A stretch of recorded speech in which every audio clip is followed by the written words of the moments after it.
È l'ultima della sua specie. Lei contiene tecnologie perdute 300 anni fa. Minaccia l'ordine naturale delle cose. Alita, verranno per te. E io li combatterò. In the beginning of the movie, she thinks that she's just an insignificant girl, through with all the garbage. And your mother, many girls, little girls, know that the world constantly remind them that they can do anything. How can we teach them that if they want, they can accomplish anything they want? I think it's normal to have insecurities and to have doubts, you know, and she expresses doubts, and I think that that's human also. But I think she also is given support and love by the father figure character in the film. I don't know. I'm obviously no expert, but you know, I think that, you know, support and love and seem to me to be good places to start.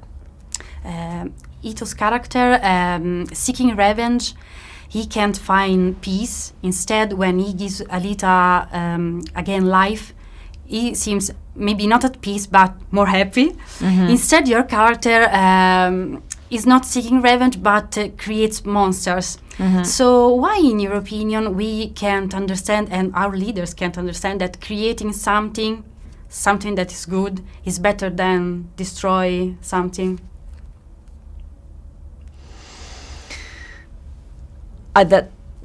That's a big pivot. I don't know how to answer. I don't know if I should talk about our characters or talk about.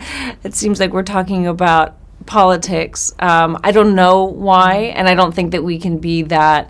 You know, obviously there are people who don't want to create monsters, and there are people who do want to create monsters, and hopefully we can get behind the people who want to have a positive influence on the world, and we can, you know, realize that future for ourselves, you know, a positive future for ourselves. The reason why I can't, that's a larger conversation. Yes. And your character says she's a scientist, but she's also a mother, and but she seems that she has forgotten that.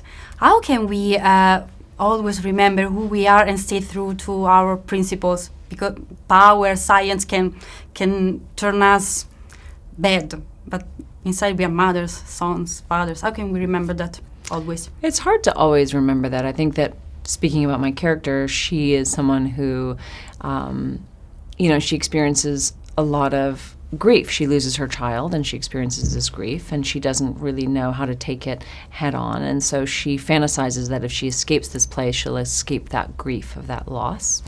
And so she becomes determined to do that by any means necessary. And she clings to that so desperately, and I think that desperation is an indicator of the depth of her pain and suffering, which is in turn an indicator of the depth of her love. It's just kind of turned in on itself, and she's become it's become a kind of a gargoyle inversion of the love that she had, which she's then able to find again. I think that in the presence of Alita, all of that love is unearthed, and she is able to come back to her self. How can we all be our truest selves all the time? It's a very difficult process, and I'm sure different for every person. Okay, thank you so much. Thank you. Sto con lei.